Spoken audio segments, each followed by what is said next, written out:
Joy Lynn, who's going to talk us through the NACEL Mental Health Spotlight Audit.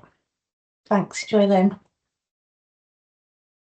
Thanks, Emma, and good afternoon, everyone. Thank you for letting me fit into your very busy agenda for today. I hope the event has gone well so far. I am Joy Lynn Brockett. I am one of the senior project managers at NHS Benchmarking Network, and I sit within our audit team. And I've been given a 15-minute slot to be able to share some information with you about our national audit of care at the end of life, focusing on our mental health spotlight audit that is running this year. So I'll just walk you through the scope of the spotlight audit, some of the key findings and themes that have emerged, and encourage you to go and take a look yourself from our website. And then I will just finalize with next steps and how to get involved in the spotlight audit. There you go. Okay, great. So a bit about NACEL for maybe those who are less familiar. NACEL is an annual national comparative audit that looks at the quality and outcomes of a care experienced by the dying person and those important to them, where the overall goal is to improve the quality of care of the dying person and those important to them during that last admission to hospital prior to death. And the audit looks at care being delivered in acute hospitals, community hospitals, and mental health hospitals across all of England, Wales, and Jersey. And we do have some historic data for Northern Ireland as well. And so NHS Benchmarking Network have delivered the audit since 2017, and we are now completing our 6th round of data collection this year.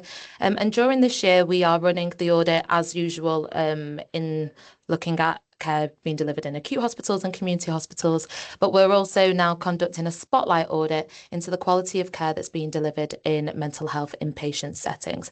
And the last time that we did that was back in 2021. So we're hoping to build on the learning from the previous spotlight audit.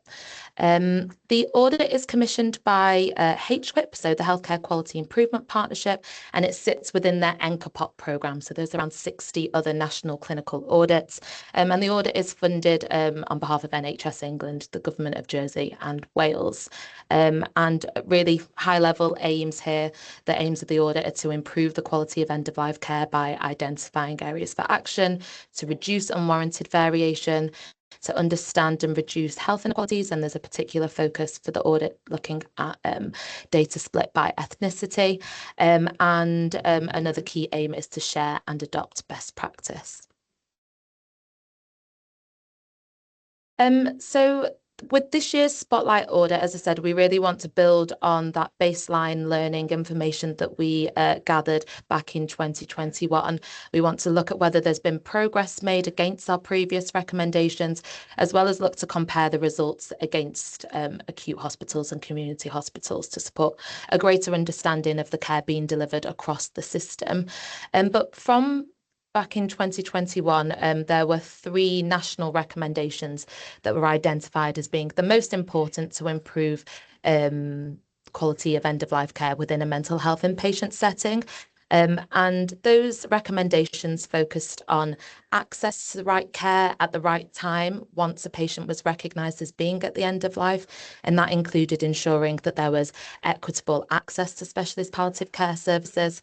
And this recommendation was born out of the findings that actually only 44% of hospital sites had access to face-to-face specialist palliative care services 8 hours a day, 7 days a week. And of the staff that answered our staff survey back in 2021, only 44% said that they felt supported by their teams, by the specialist palliative care team. So that's what led to the first recommendation, which we'll look to assess against. A second recommendation was around ensuring that there are policies and guidelines in place to ensure that the 5 priorities for care of the dying person are in place and shared with staff, and that they're reviewed and work is done to implement them. And then a third recommendation was to ensure that staff working on the wards where care for dying patients is most common, so collected from the audit, we know that older adult wards, dementia wards, that these staff have appropriate training and managerial support in place to support the delivery of good end-of-life care. And again, that links to a previous finding where we saw that 61% of staff felt confident that they can recognise when a patient might be dying. And there were some other findings around confidence to deliver a care as well, which I would encourage you to look at. And there's a link to our outputs page where you can download the report. But this is the baseline information that we're looking to build upon later this year. But since our 2021 audit, we have actually slightly redesigned the audit, and the framework of the audit now focuses on these 10 primary drivers to support care at the end of life. And this is what the Spotlight audit will be aligned to for 2025. So you can see the themes: recognition of dying, individualized management of symptoms, etc. Oh, sorry, I haven't actually moved my slide. I'm working to two systems. These are the primary drivers here. Okay, great. So on the next slide, I've just got some examples of the ways that the audit is aiming to support quality improvement at both local, national, regional levels, and across all clinical audits. There's been a real emphasis on providing greater quality improvement support. So one of the deliverables of the audit will be to produce a State of the Nations report, and this will include a summary of our key national findings and recommendations to advise providers and national stakeholders on what the key priorities areas are, and that will be published in summer next year.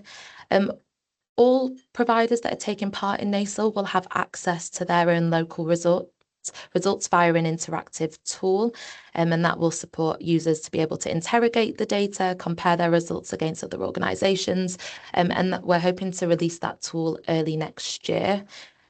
We have run a series of webinars, and we run them throughout the year where we support people use the data and improvement tool and get the most out of the data. So I would encourage you to look at the NACEL events pages. We also plan on producing a good practice compendium, which is where we'll share local examples of improvement initiatives and to support shared learning across the system. And the data set collected by NACEL will be available for public benefit.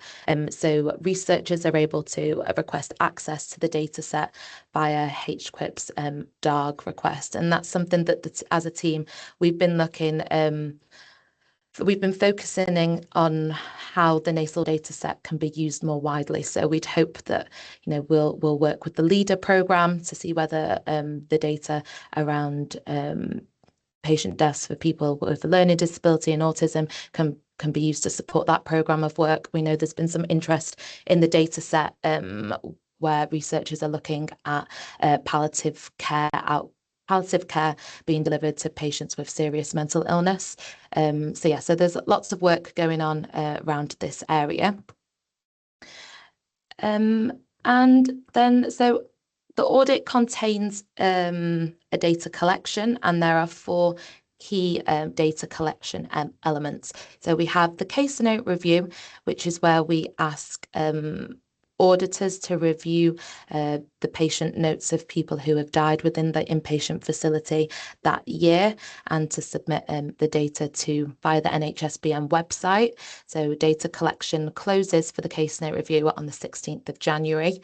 We also have a staff reported measure, which is completed by members of inpatient staff who are most likely to come into contact with dying patients and those important to them, where they're able to reflect on their confidence in delivering care at the end of life and what training has been available to them. And data collection for that element closes on the 31st of December. We have a Trust Health Board overview collection, which is where we ask questions around policy, protocols, access to specialist palliative care services. And this data collection element has actually closed. That closed on the 30th of September. And then the final audit element is our annual death data collection. This is a really small collection. I think there's 2 questions where we ask about the number of deaths that have occurred within the inpatient site, so that we're then able to report, we're able to look at the case ascertainment levels for the case note review and how many deaths occurred within the facility. So they are the 4 data collection elements. I'll now just share whereabouts we are in the audit cycle, because we are actually coming to the end of data collection. You can see that, data collection opened in January this year.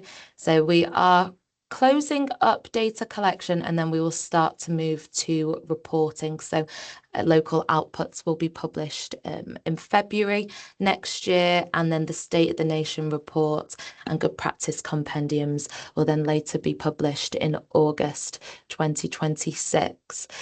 So my plug to everybody on the call is to please make sure that you are actively participating in NACEL and get your data in before data collection closes towards the end of the year, early next year.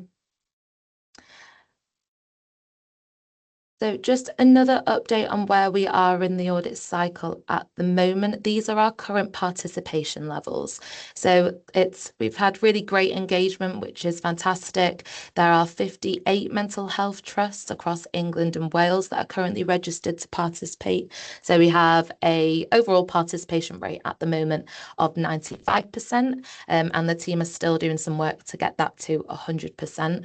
And to date, we've had 53 Trust Health Board overviews submitted, 429 staff reported measures submitted, and this is from staff of all different specialties and clinical, non-clinical areas.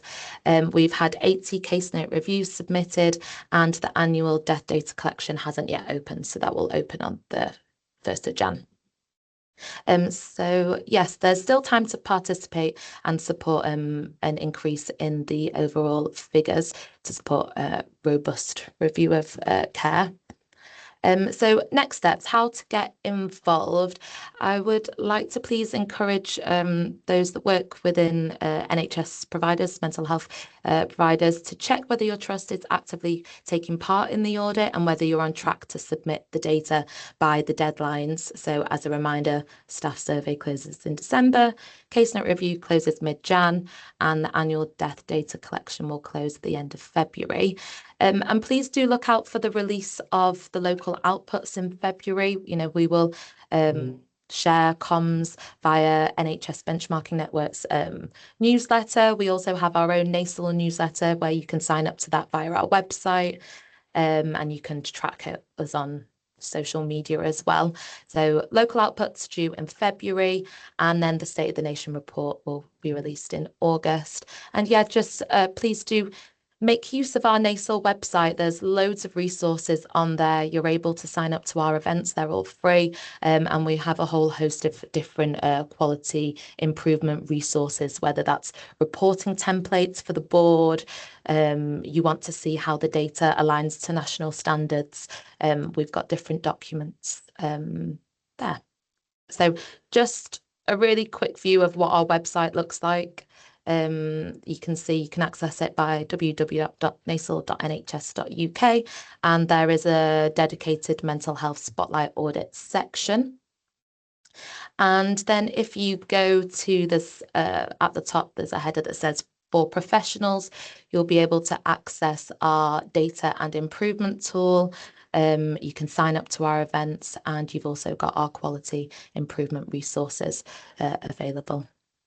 So that is a whistle-stop tour of NACEL. Hopefully, for those that weren't aware of NACEL, that was helpful. But if you do have any questions about our outputs or how to take part, then please do get in contact with the NACEL support team. Our email address is there. So, yeah. Thanks, everyone. Brilliant. Thank you so much, Joylyn. I think there are just a couple of questions in the chat. Are there plans to move to continual data collection for NACEL mental health as we do now for acute and community? Yes, do you want me to? I can answer in the chat box. Yeah, perfect. Excellent. And there's just another one around other UK countries. So if you can just pick those up in the chat, Joylyn, that would be fantastic. Thank you.